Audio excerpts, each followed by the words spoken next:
வணக்கம் நண்பர்களே. இன்னைக்கு நம்ம காஞ்சிபுரம்ல கருட சேவை. அத பார்க்க மார்னிங் ஒரு 8:30க்குலாம் லொகேஷனுக்கு வந்துட்டோம். கரெக்ட்டா பார்த்தீங்கன்னா, நம்ம கச்சபேஸ்வரர் கோயில் பக்கத்துல தான். எல்லா வருஷம் போலயும் இந்த வருஷமும் பொம்மைலாம் வித்துட்டு இருந்தாங்க. ஆனா பாவம் எல்லாரும் ஃபோன்ல பிஸியா இருக்காங்க. அதே மாரி பிரசாதமும் அங்கங்க போட்டுட்டு இருந்தாங்க. வெயில்ல ரொம்ப நேரமா வெயிட் பண்ணக்கப்புறம் finally he has arrived.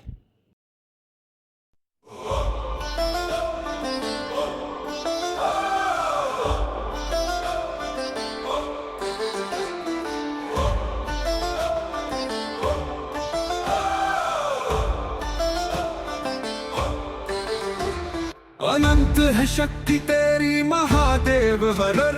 Himalaya की चोटियां गूंजे शिव के स्वर स्वर। गले में सांप लिपटा चंद्रमा जड़ा माथे पर। तेरी महिमा अपरंपार करे सब सर झुका कर। ओम नमः शिवाय। நம்ம கொஞ்சம் நெட்டையா இருக்கனால ஐயர கொஞ்சம் ஈஸியாவே ரீச் பண்ண முடிஞ்சது. அப்படியே தட்ட குடுத்து தீபார்த்தனையும் வாங்கியாச்சு. ஹைட்டா இருக்கிறது எப்படிலாம் யூஸ் ஆகுது பாருங்க கைஸ்.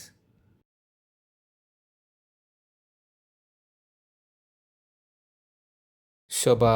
அப்புறம் என்னங்க, எப்படியோ கூட்டத்துலேருந்து தப்பிச்சு வீட்டுக்கு ரீச் ஆயிட்டோம். அவ்வளோதான்.